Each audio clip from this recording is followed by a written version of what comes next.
Bapa yang baik, selama-lamanya Engkau Bapa yang baik. Engkau Bapa yang mengasihi kami. Engkau menopang hidup kami, Engkau mengangkat hidup kami. Engkau menjadikan kami berharga di mata-Mu. Itu sebabnya pagi hari ini kami bawa hidup kami ke dalam tangan Tuhan yang kuat. Sebab kami tahu kami harus memulai hari demi hari bersama dengan Tuhan.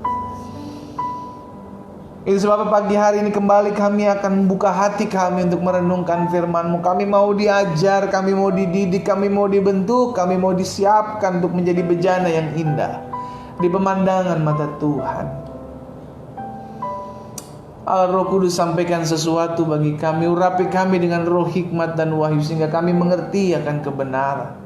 Dan biarlah kebenaran ini memerdekakan hidup kami sehingga kami tidak lagi diombang-ambingkan oleh angin masalah. Kami tidak lagi diombang-ambingkan dengan tipuan iblis ya Tuhan, karena kami sudah mengerti akan kebenaran.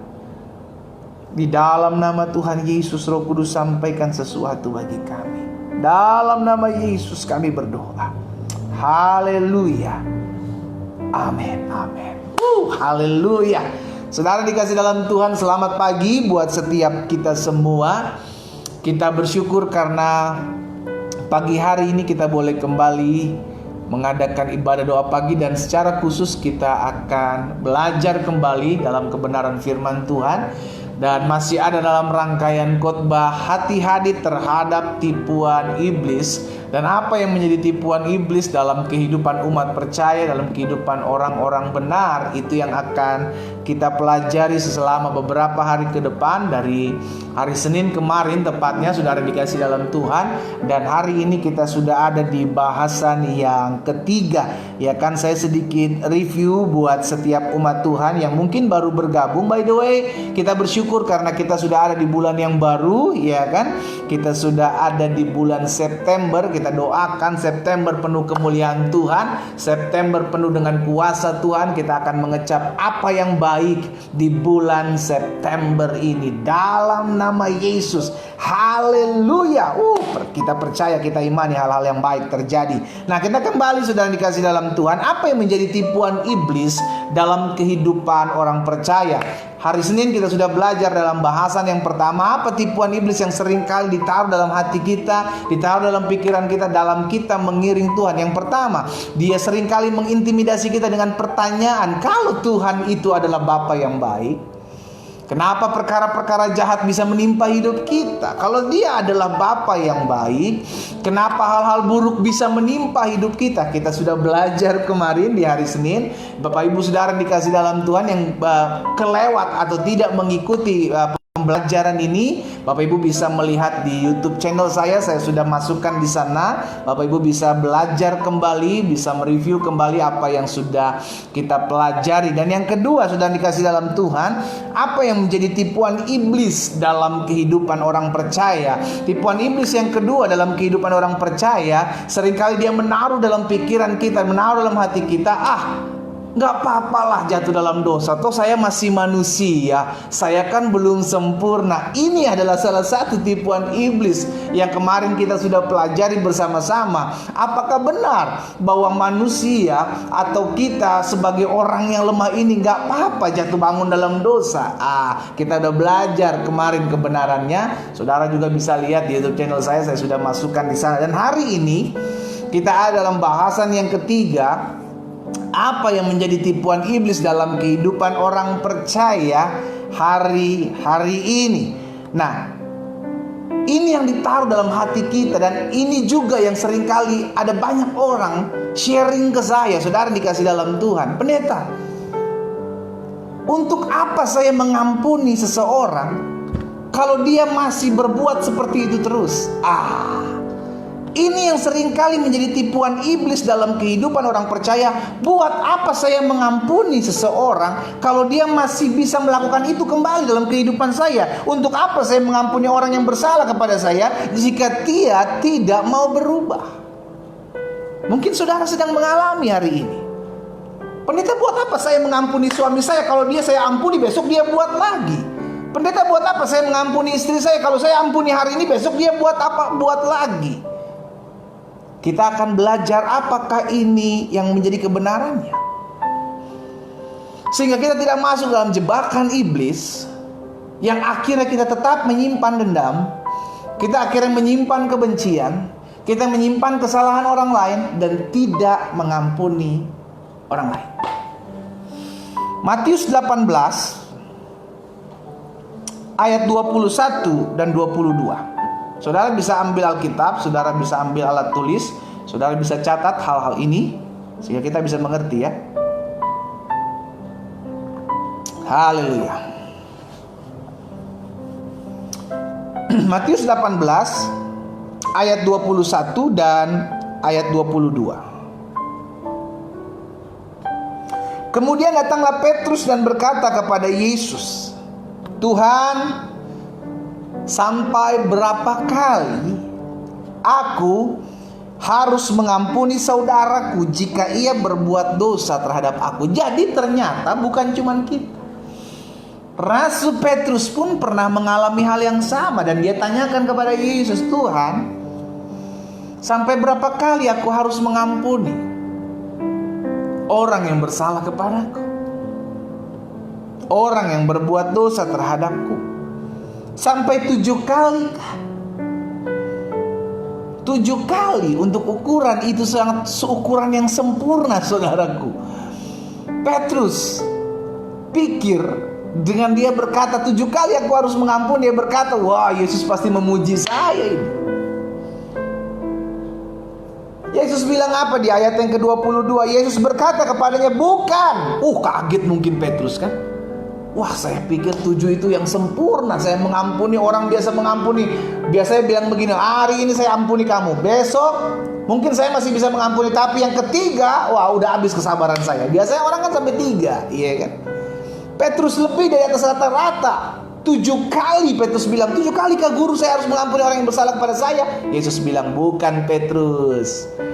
Yesus bilang, "Bukan sampai 7 kali, melainkan sampai 70 kali 7 kali. Wow. Ini tidak ada pernah dalam pikiran Petrus terbayang Yesus bilang 70 kali 7 kali. Berarti pengampunan kepada orang yang berdosa kepada kita, bersalah kepada kita, itu tidak terbatas. Sama-sama bilang sama saya, tidak terbatas. Sama-sama bilang sama saya, tidak terbatas pengampunan. Berarti ketika orang berbuat dosa kepada kita, orang menyakiti hati kita, orang bersalah kepada kita, hukumnya, kebenaran yang ada, engkau harus mengampuni. Tapi pendeta, dia nanti kalau saya ampuni dia pasti buat dosa lagi, dia pasti buat salah lagi. Kalau saya ampuni dia pikir ya udahlah gampang lah, minta sama dia pengampunan mah gampang. Saudara, itu bukan urusan kita. Bagian kita yang Yesus ajarkan adalah lepaskan pengampunan. Orang itu mau lakukan lagi, orang itu tidak mau melakukan lagi, orang itu mau buat dosa lagi, orang itu tidak membuat lagi. Itu bukan urusan kita, bos. Yang menjadi bagian kita adalah saya harus lepaskan pengampunan. Saya harus mengampuni ketika dia berbuat dosa kepada saya, ketika dia bersalah kepada saya, maka saya harus mengampuni.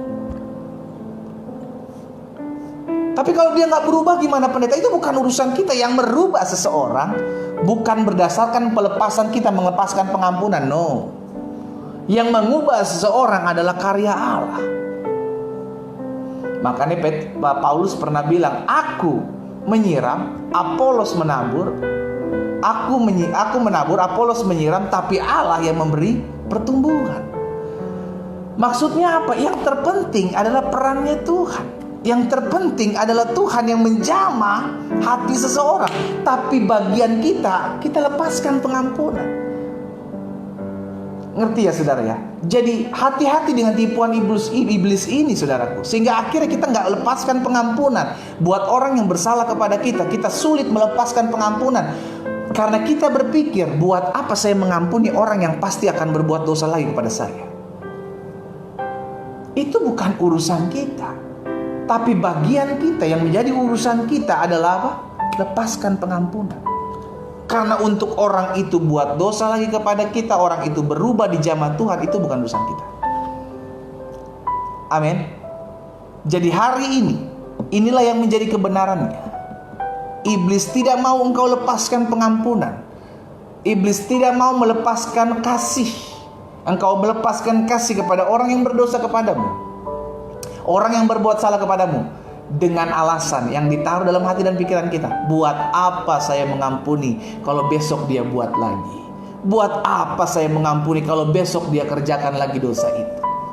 Itu bukan urusan kita. Karena nanti kita belajar, ternyata mengampuni itu sangat banyak untungnya buat setiap kita. Lihat, ada satu kebenaran firman Tuhan lagi di dalam 1 Yohanes 2 ayat 9 sampai ayat 11. 1 Yohanes 2 ayat 9 sampai dengan ayat 11.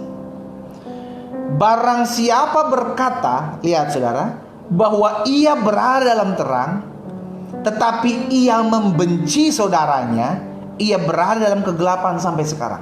Jadi kalau ada orang bilang, saya sudah terima Yesus sebagai Tuhan dan Juru Selamat, tapi engkau masih belum melepaskan pengampunan, apapun alasanmu, termasuk salah satu alasannya tadi, buat apa saya mengampuni kalau dia masih buat dosa lagi besok pada saya?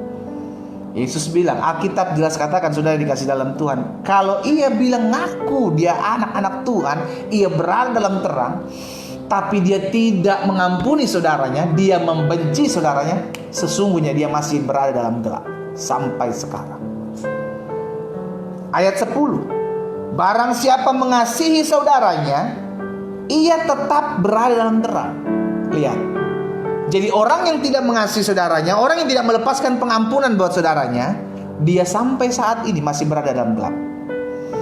Tapi orang yang bisa melepaskan pengampunan, orang yang mengasihi saudaranya, ia ada dalam terang, dan di dalam dia tidak ada penyesatan. Lihat, karena dia berjalan dalam terang, maka tidak ada penyesatan. Bahkan ayat 11. Ayat 11, perhatikan saudara.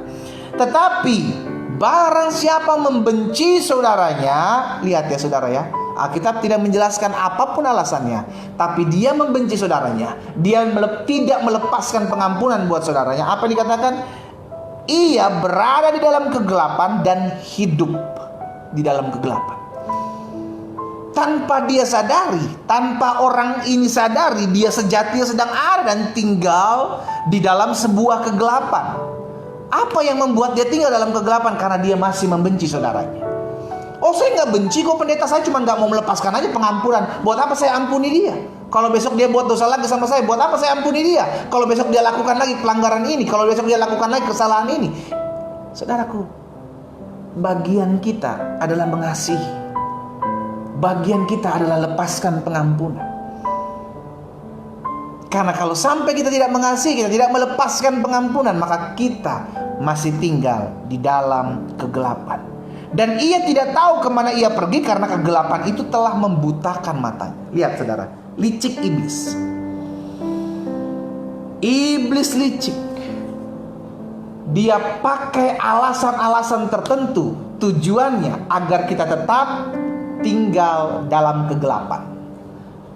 Dari mana kita tahu kita tinggal dalam kegelapan? Karena kita belum mengampuni saudara kita.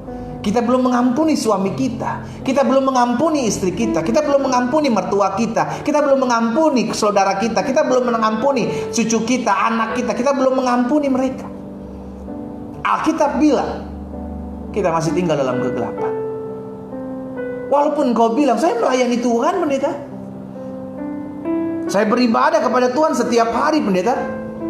Sorry, bukan saya yang ngomong, Alkitab yang ngomong. Kalau engkau belum bisa mengampuni saudaramu, sesungguhnya engkau masih tinggal dalam kegelapan. Kita masih tinggal dalam kegelapan kalau kita belum melepaskan pengampunan buat orang yang bersalah kepada kita. 1 Yohanes 3 ayat 15. Ini lebih ekstrim lagi, firman Tuhan bilang saudara. 1 Yohanes 3 ayat 15. Setiap orang yang membenci saudaranya Setiap orang yang membenci istrinya, setiap orang yang membenci suaminya, setiap orang yang membenci mertuanya, membenci iparnya, membenci keluarganya, membenci siapapun dia, saudaramu, adalah seorang apa? Adalah seorang apa? Halo? Pembunuh. Ngeri, saudara. Ngeri.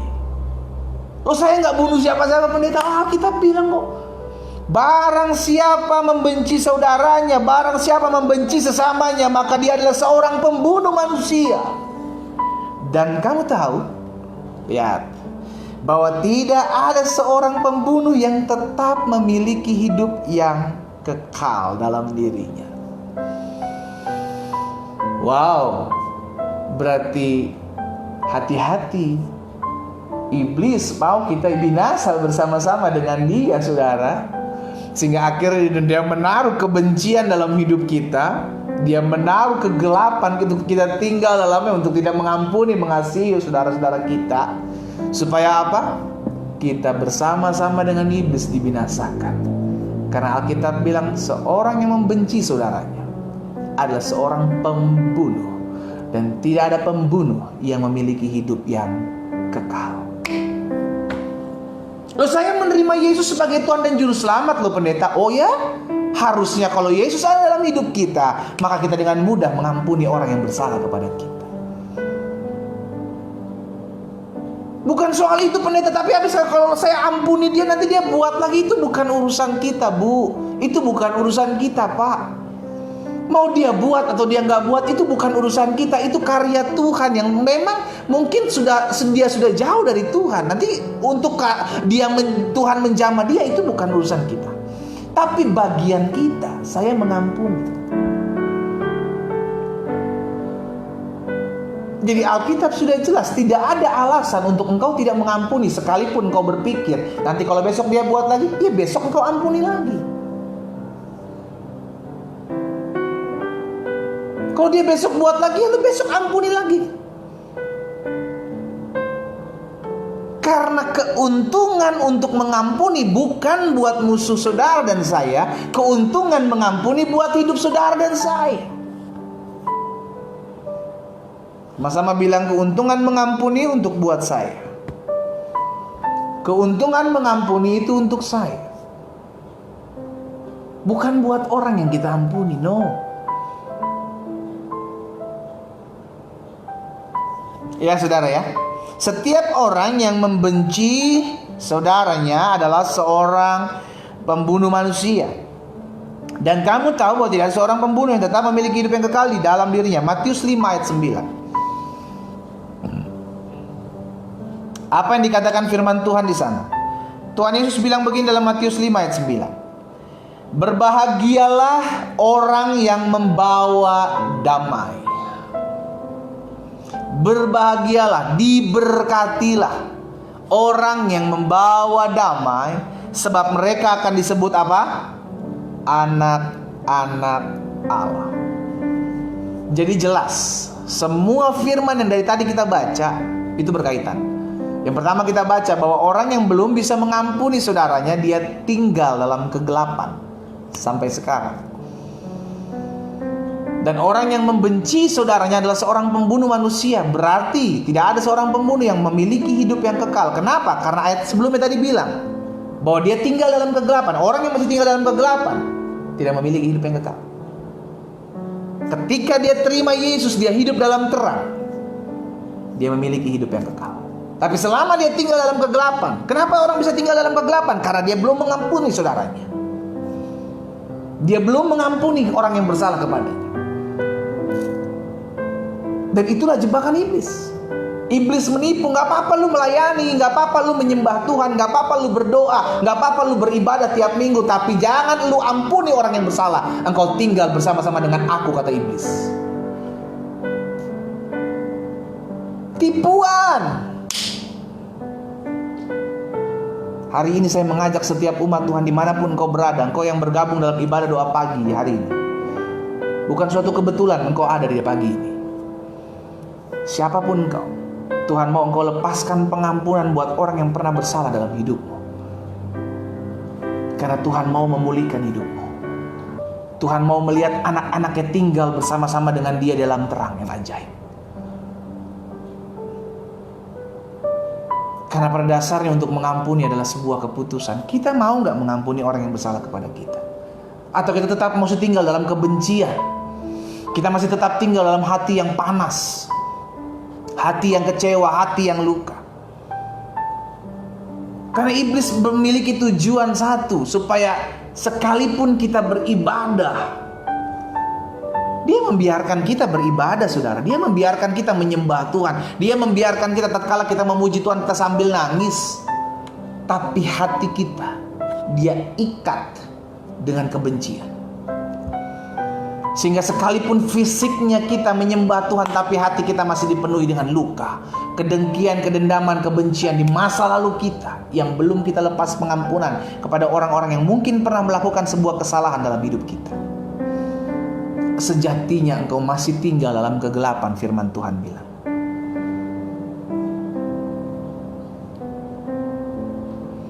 Ini tipuan iblis. Kenapa sih iblis menipu kita dengan menaruh hal ini, menaruh pikiran dalam hidup kita? Untuk apa mengampuni orang yang berdosa? Untuk apa orang mengampuni orang yang bersalah kepada kita? Kalau besok dia akan buat lagi, kalau lusa dia nanti akan lakukan lagi. Tujuannya apa iblis taruh itu? Supaya kita tinggal dalam kegelapan. Dengan alasan itu, gak usah mengampuni lah, toh besok dia buat lagi.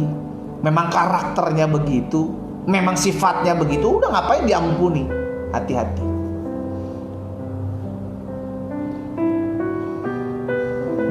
Yang menjadi kebenarannya adalah, yang pertama, bagian kita adalah tetap mengampuni.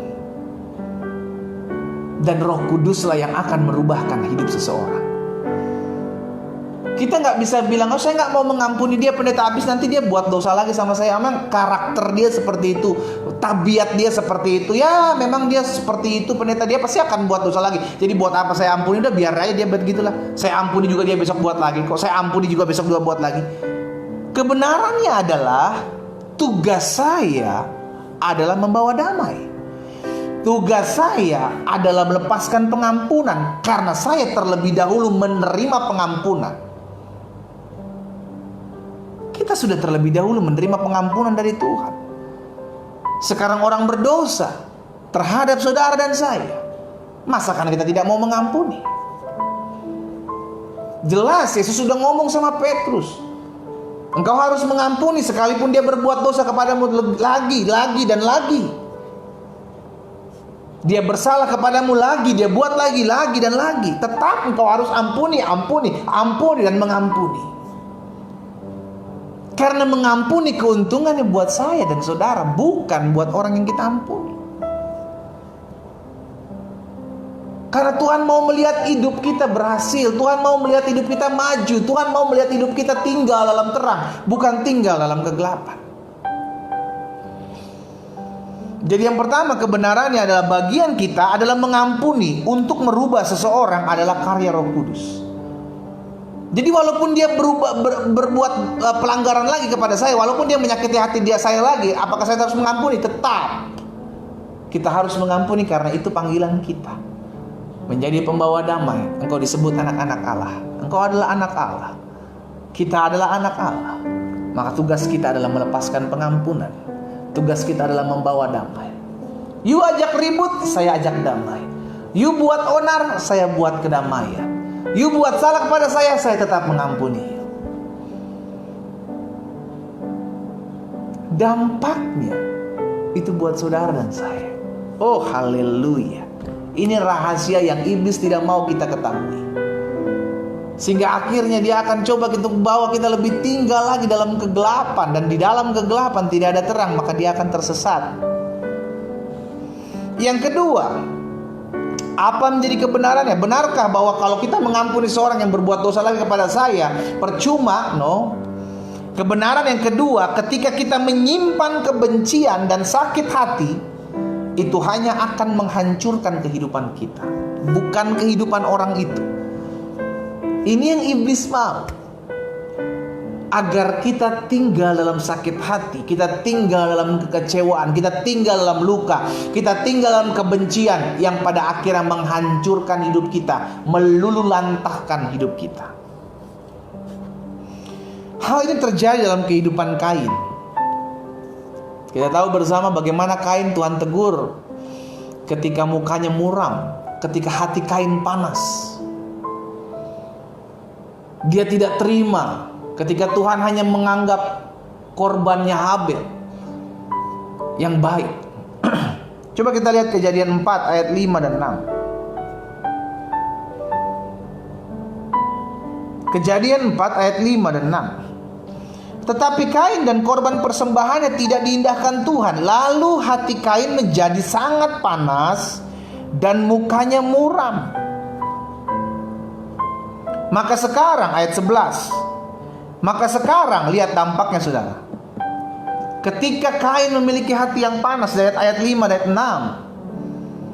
6. Maka Kain membunuh adiknya.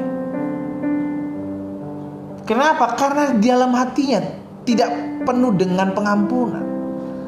Dia kecewa, dia luka. Ini yang saya bilang, orang kalau tetap menyimpan kebencian, orang kalau tetap menyimpan dendam, orang kalau tetap menyimpan sakit hati, itu menghancurkan hidupnya. Menghancurkan hidupnya, menghancurkan orang-orang di sekelilingnya. Dan itu yang iblis mau. Menghancurkan hidup kita dan menghancurkan orang-orang yang ada di sekeliling kita. Ayat 11, dampaknya apa saudara? Maka sekarang Tuhan bilang, terkutuklah engkau, terbuang jauh dari tanah yang mengangakkan mulutnya untuk menerima darah adikmu itu dari tangan. Apabila engkau mengusahakan tanah itu, maka tanah itu tidak akan memberikan hasil sepenuhnya lagi kepadamu. Engkau menjadi seorang pelarian dan pengembara di bumi. Karena apa? Dimulai dari kebencian dalam hatinya, dimulai dari penolakan dalam hatinya, dimulai dari kepahitan dalam hatinya. Dia hidup susah. Lihat saudara, ini yang iblis mau. Hidup kita menderita. Ini yang iblis mau, hidup kita susah. Karena apa? Karena tinggal dalam kegelapan. Karena kita gak lepaskan pengampunan. Mungkin saudara pikir, tapi saya gak buat dosa apa-apa, saya cuma gak melepaskan pengampunan aja. Oh, itu fatal bos. Itu fatal. Alkitab mencatat Yesus datang untuk melepaskan pengampunan, untuk menyelamatkan saudara dan saya. Siapa kita yang gak mau mengampuni orang yang bersalah kepada kita? Kita menerima pengampunan, harusnya kita mengerti bahwa saya yang sudah menerima pengampunan dari Allah, maka saya harus mengampuni orang yang bersalah kepada saya.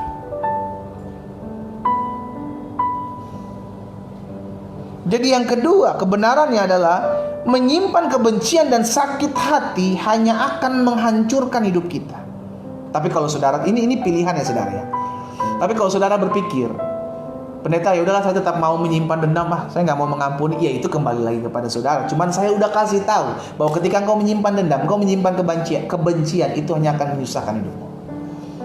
Dan keputusan ada di saudara. Saya hanya akan mengarahkan setiap kita untuk melakukan apa yang benar di hadapan Tuhan. Saya nggak mau ngelihat umat Tuhan ditipu iblis. Saya nggak mau ngeliat umat Tuhan dibohongi iblis.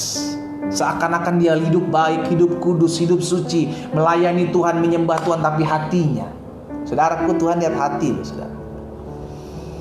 Tuhan tahu ketika engkau tidak melepaskan pengampunan kepada orang. Mungkin itu di masa lalu. Tapi itu masa lalu pendeta. Tapi engkau belum mengampuni. Kapanpun itu, mungkin itu berkata 3, 4 tahun, 5 tahun, 10 tahun yang lalu, tapi engkau belum mengampuni, Tuhan masih lihat. Tuhan lihat, karena engkau belum mengampuni, maka Alkitab katakan engkau masih tinggal dalam kegelapan sampai hari ini.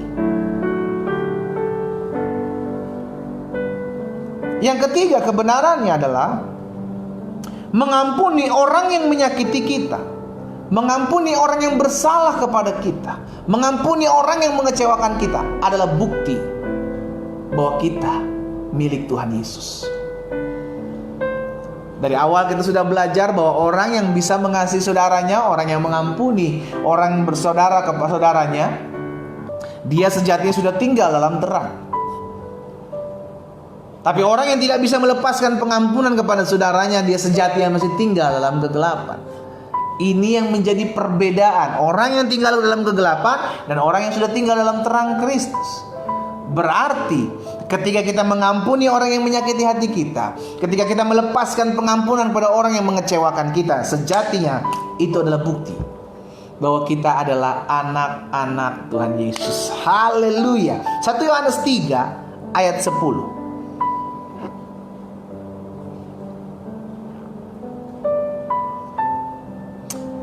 1 Yohanes 3 ayat 10. Apa dikatakan di sana? Inilah tandanya. Jadi udah ada sign, udah ada tandanya, saudara. Iya kan? Inilah tandanya anak-anak Allah dan anak-anak iblis. Alkitab sudah membuat perbedaan. Setiap orang yang tidak berbuat kebenaran tidak berasal dari Allah. Setiap orang yang tidak berbuat kebenaran tidak berasal dari Allah. Demikian juga, lihat, barang siapa yang tidak mengasihi saudaranya. Wow. Berarti selama ini yang kita ngaku kita adalah anak-anak Allah, anak-anak Tuhan Yesus, tetapi kita belum melepaskan pengampunan, sejatinya kita adalah anak-anak iblis. Bukan saya yang ngomong iblis, Alkitab yang ngomong, saudara. Saudara perhatikan 1 Yohanes 3 ayat 10. Inilah tandanya anak-anak Allah dan inilah tandanya anak-anak iblis. Orang yang tidak hidup dalam kebenaran, orang yang tidak melepaskan pengampunan, orang yang membenci saudaranya, jelas dia bukan anak Allah. Tandanya udah ada. Engkau akan menjadi anak-anak Allah, engkau akan dikatakan anak-anak Allah jika engkau membawa damai. Bagaimana kita bisa disebutkan anak-anak Allah kalau kita sendiri gak mau menjadi pendamai buat diri kita dengan orang lain? Halo. Jangan ngaku anak Allah kalau engkau masih menyimpan kebencian, saudara. Jangan ngaku anak Allah sekalipun kau bilang kau adalah pelayan. Dari umur berapakah itu? Gak peduli. Tapi kalau engkau masih menyimpan kebencian, engkau masih menyimpan kedendaman, engkau masih menyimpan sakit hati, sesungguhnya Alkitab catat kau adalah anak-anak iblis. Dan iblis mau kita tetap tinggal dalam kegelapan. Pada saat kapan kita tinggal dalam kegelapan? Tadi kita sudah baca bahwa orang yang belum melepaskan pengampunan, orang yang belum melepaskan kasih, orang yang belum mengampuni orang yang bersalah kepadanya, sejatinya dia tinggal dalam kegelapan sampai saat ini. Dalam 1 Yohanes 2 ayat 9 sampai 11 tadi. Tadi kita sudah baca di awal. Ya. Jadi yang ketiga, mengampuni orang yang menyakiti kita adalah bukti bahwa kita milik Tuhan Yesus. Mungkin saudara bilang, tapi pendeta saya udah terlalu sakit. Tapi pendeta saya udah terlalu berat untuk saya udah istilahnya kalau udah besi itu udah berkarat pendeta. Hari ini saya mau bilang tidak ada perkara yang terlalu sulit untuk Tuhan buat dalam hidupmu asalkan kau mau.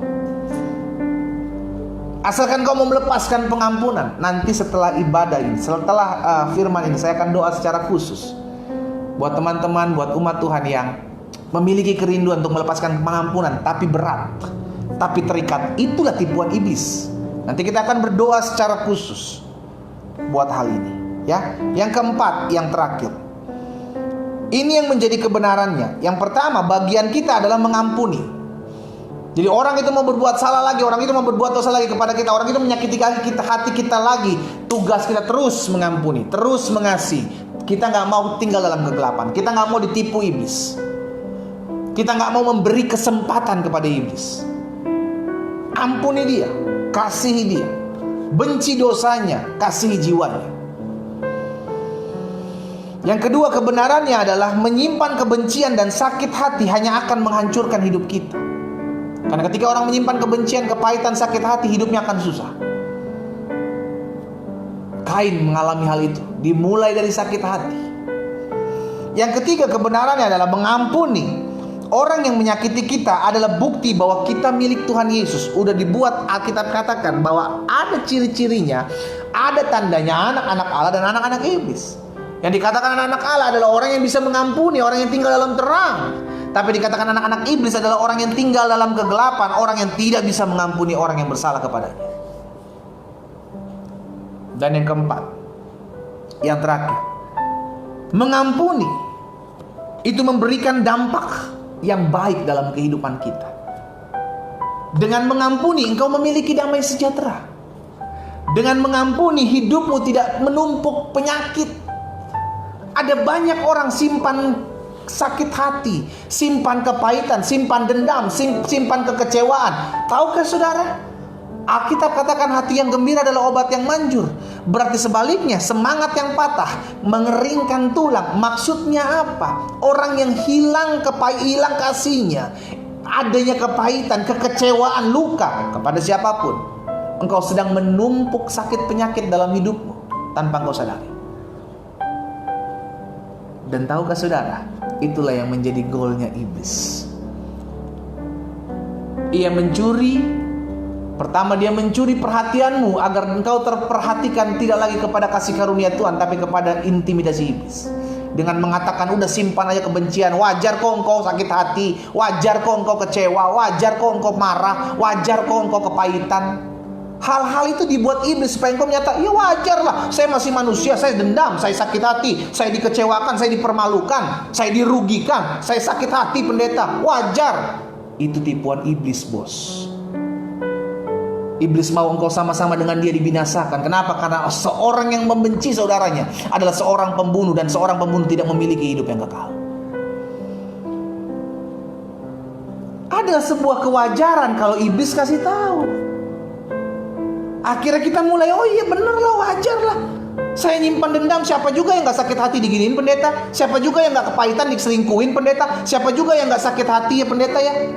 Saya dirugikan, saya dihancurkan hidup saya.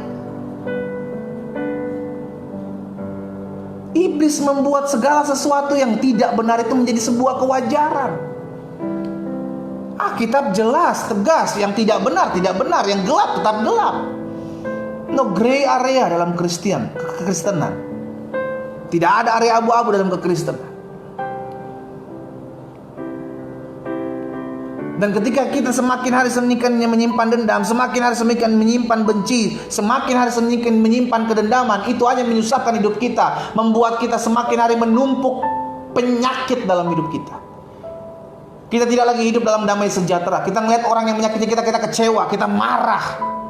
Kita ngelihat berpas-pasan dengan saudara kita yang menyakiti, mengecewakan kita, kita tinggal dalam kebencian. Itu permainan licik iblis, dan hari ini kita harus lepaskan. Hari ini kita harus selesaikan. Saya mengasihi saudara. Saya rindu saudara tahu kebenaran. Dan inilah kebenaran, bahwa ketika engkau melepaskan pengampunan sejatinya, engkau pindah dari kegelapan kepada terang Allah yang ajaib. Karena orang yang masih menyimpan kebencian, kedendaman, sesungguhnya dia masih tinggal dalam kegelapan sampai hari ini. Jadi yang keempat, kebenaran adalah mengampuni, memberikan dampak yang baik. Mengampuni memberikan dampak yang luar biasa dalam kehidupan kita. Hidup kita dipenuhi damai sejahtera. Mau ketemu dengan orang siapapun, kalau kita udah mengampuni mereka, kita tetap damai, kita tetap sukacita. Itu iblis gak mau. Itu iblis gak mau. Sehingga akhirnya dia taruh terus kebencian, dia taruh terus kedendaman dalam hati kita. Akhirnya kalau kita udah melepaskan pengampunan, hidup kita juga tenang, saudara. Kita tidak menumpuk sakit penyakit dalam hidup kita, karena hati yang gembira adalah obat yang baik. Saya berdoa secara khusus buat umat Tuhan pagi hari ini. Secara khusus engkau yang mungkin berusaha untuk melepaskan pengampunan buat suamimu, buat istrimu, buat adikmu, buat kakakmu, buat mertuamu, buat menantumu, buat siapapun yang mungkin pernah menyakiti hati atau sekarang ini sedang menyakiti hatimu. Jika itu adalah dirimu, taruh tangan kananmu di dada. Saya hanya berdoa buat engkau yang mau. Saya hanya akan berdoa buat engkau yang mau melepaskan pengampunan buat orang yang berdosa terhadapmu, buat orang yang pernah bersalah kepadamu. Taruh tangan kananmu di dada. Bapa, apa yang kau taruh dalam hati hamba sudah hamba sampaikan buat anak-anakmu. Hamba rindu setiap mereka tidak tinggal dalam kegelapan, melainkan tinggal dalam terang Allah yang ajaib. Karena sesungguhnya firman Tuhan katakan, jika kami belum mengampuni orang yang bersalah kepada kami, kami masih tinggal dalam kebencian dan kedendaman kepada sesama kami. Sejatinya kami masih tinggal kegelapan sampai dengan hari ini. Dan seorang yang membenci saudaranya adalah seorang pembunuh, dan tidak ada seorang pembunuh yang memiliki hidup yang kekal. Karena itu kami umat Tuhan, di mana-mana tempat mereka berada pagi hari ini, mereka mau melepaskan pengampunan, tapi mereka merasa susah karena mereka sudah terlalu lama terikat. Tapi hari ini ketika mereka mendengarkan firman-Mu, mereka mau meresponi firman-Mu. Itu sebabnya mereka menaruh tangan kanan mereka di dada. Mereka mengangkat tangan kiri mereka ke atas, tanda mereka butuh pertolongan Tuhan. Bapa, Engkau lihat setiap hati yang terbuka. Roh Kudus jamah masing-masing mereka. Mengalir kuasa-Mu dalam hidup mereka. Mengalir kuasa-Mu dalam hidup mereka, ya Roh Kudus. Sehingga setiap kebencian sudah berakar. Aku mencabutnya dengan kuasa-Mu di dalam nama Yesus. Aku mencabut sampai ke akar-akarnya. Segala bentuk kedendaman, segala bentuk kekecewaan, segala bentuk kepahitan, segala bentuk kebencian dicabut dari hati kami dalam nama Yesus. Dalam nama Yesus. Hari ini kami lepaskan pengampunan buat orang yang berdosa, buat orang yang bersalah, buat orang yang menyakiti hati kami, buat orang yang mengecewakan kami, siapapun mereka. Saya minta saudara sebutkan nama mereka di rumahmu masing-masing, dengan mulut yang terucap, dengan suara yang terdengar oleh telingamu. Sebutkan nama mereka dan berkata, aku mengampuni kamu. Sebutkan namanya. Aku mengasihi kamu sebagaimana Tuhan Yesus mengasihiku. Sebutkan namanya. Pagi hari ini adalah pagi kelepasan. Pagi hari ini adalah pagi lawatan Allah. Pagi hari ini adalah pagi perjumpaan kami dengan Tuhan Yesus. Kami percaya, kami sudah dilepaskan. Kami tidak mau ditipu lagi oleh iblis.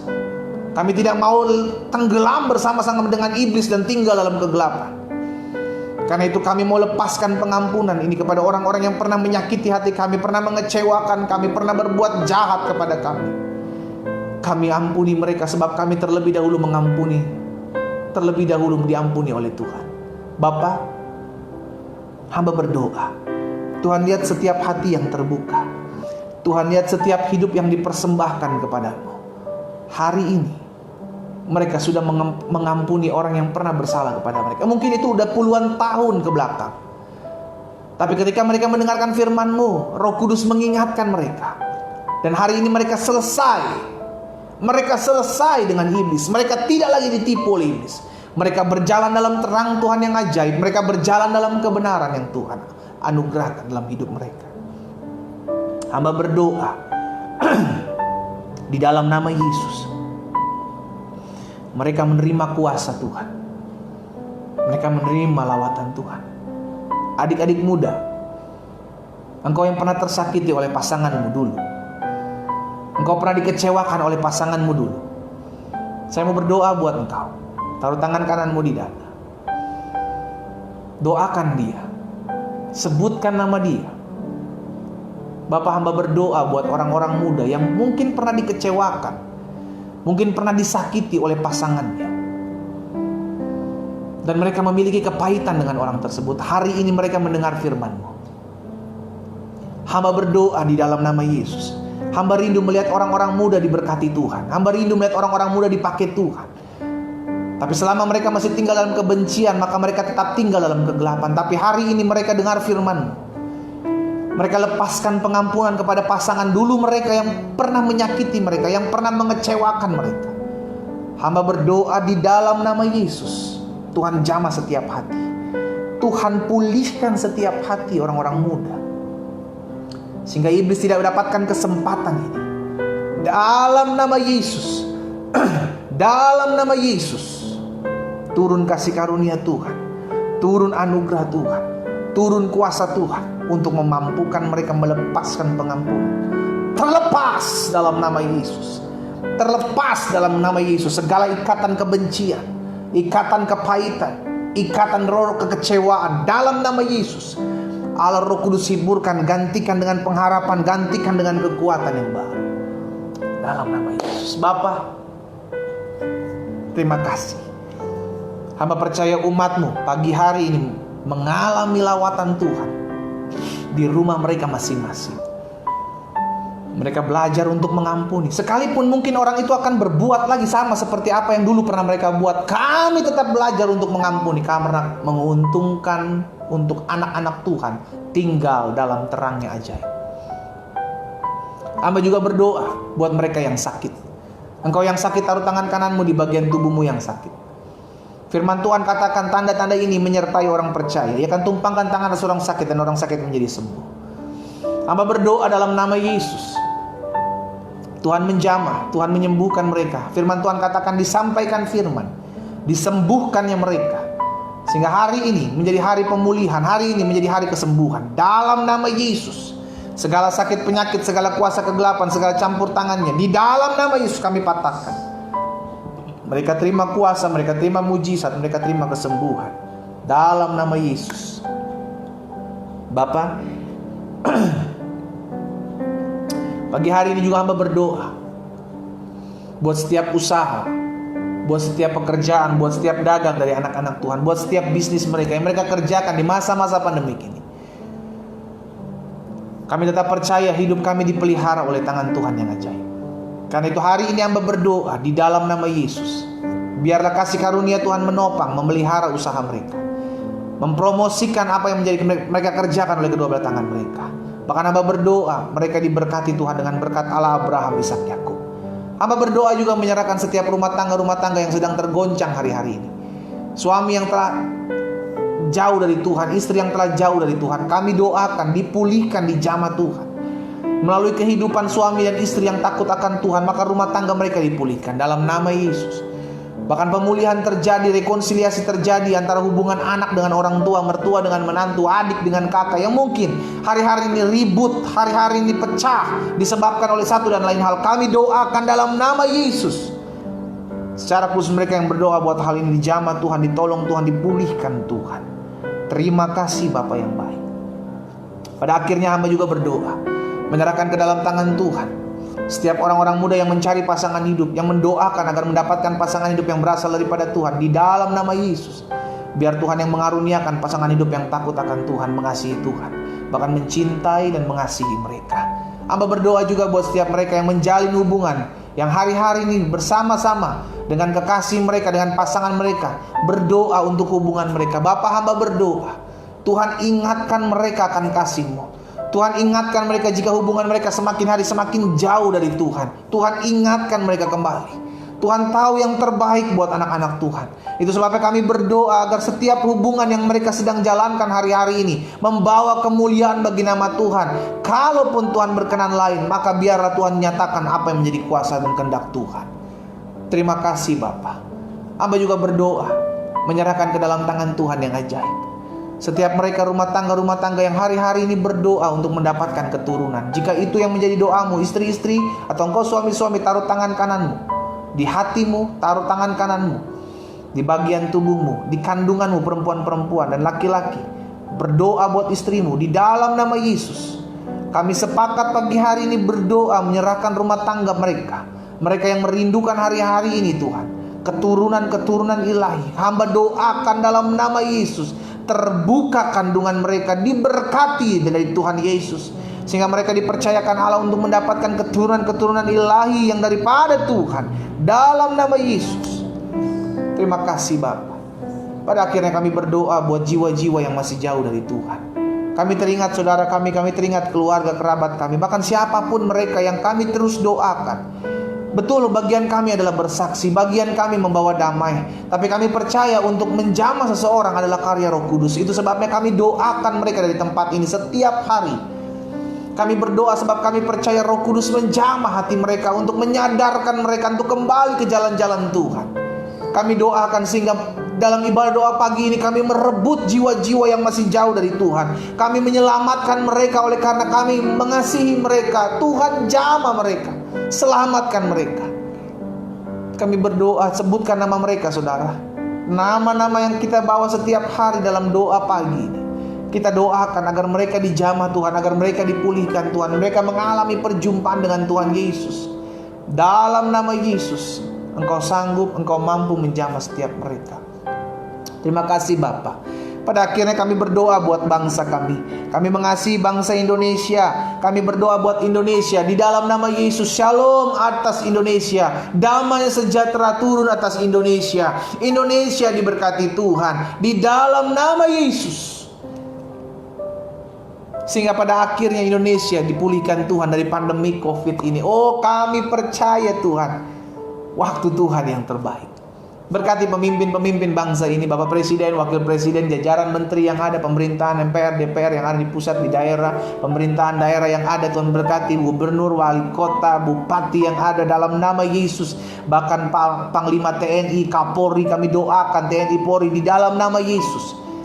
Setiap keputusan yang mereka ambil, biarlah kuasa Tuhan yang menaungi. Kami doakan setiap keputusan yang mereka ambil, keputusan yang bijaksana untuk membangun bangsa ini lebih baik dan lebih baik lagi. Kami berdoa buat setiap rancangan-rancangan orang jahat yang memecah belah bangsa kami. Kami berdoa buat setiap rancangan-rancangan orang-orang jahat yang mengambil keuntungan di pandemik ini atas bangsa kami. Kami berdoa tersingkap dalam nama Yesus, sehingga Allah sendiri menjamah mereka masing-masing. Mereka kembali ke jalan-jalan Tuhan. Oh, dalam nama Yesus, kami berdoa buat mereka yang berdiri di garda terdepan di masa-masa pandemik ini. Para dokter yang ada, para suster yang ada, perawat-perawat rumah sakit yang ada, bahkan TNI, Polri, volunteer yang ada. Kami berdoa buat mereka. Tuhan memberkati, sertai mereka ya Tuhan. Jaga mereka, baik mereka maupun orang-orang yang berhubungan darah dengan mereka. Keluarga mereka diberkati Tuhan. Tuhan lihat pengorbanan setiap mereka, berkati dengan kesehatan, perlindungan Tuhan sempurna atas mereka, sehingga mereka disertai, dijaga Tuhan. Bapa, kami berdoa pada akhirnya melepaskan kuasa Tuhan atas bangsa kami. Masih banyak anak-anak Tuhan yang berdoa bagi bangsa ini, dan kami percaya waktu Tuhan yang terbaik memulihkan bangsa ini dari pandemi COVID. Kami percaya COVID akan berlalu, COVID akan berangsur-angsur pulih dalam nama Yesus. Pada akhirnya hamba berdoa menyerahkan setiap umat Tuhan yang pagi hari ini bergabung dalam ibadah doa pagi. Terus tambahkan roh kesetiaan atas hati mereka, atas hidup mereka, sehingga semakin hari mereka semakin setia mengiring Tuhan. Apapun badai yang harus mereka hadapi, apapun salib yang harus mereka pikul, biarlah mereka tetap terus setia mengiring Tuhan, sebab dari Tuhan mereka mendapatkan kekuatan. Saudara dikasih dalam Tuhan, arahkan kedua tanganmu kepada Tuhan. Kembalilah dalam aktivitasmu dan terimalah berkat Tuhan. Bapa, hamba-Mu berdoa mengucapkan berkat buat mereka.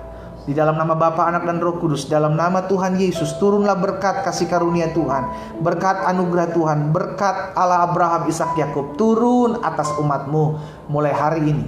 Bahkan di sepanjang bulan September ini kami memulai hari bersama dengan Tuhan. Kami percaya September di dalam nama Yesus penuh dengan kemuliaan Tuhan.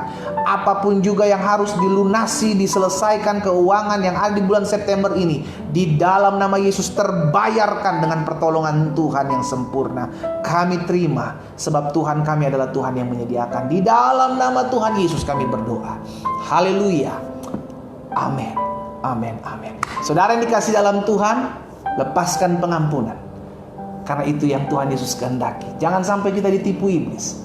Teman-teman yang ada di Facebook, secara khusus saya mengajak setiap kita untuk bagikan ibadah ini, sehingga pada akhirnya ada banyak orang boleh terberkati melalui ibadah doa pagi ini. Dan Tuhan memakai setiap kita untuk menjadi perpanjangan tangan Tuhan, menyampaikan pesan Tuhan melalui ibadah doa pagi ini. Selamat beraktivitas. Tuhan Yesus memberkati kita, dan sepanjang bulan September ini Tuhan memelihara hidup kita. Haleluya. Amin. Shalom, shalom, shalom.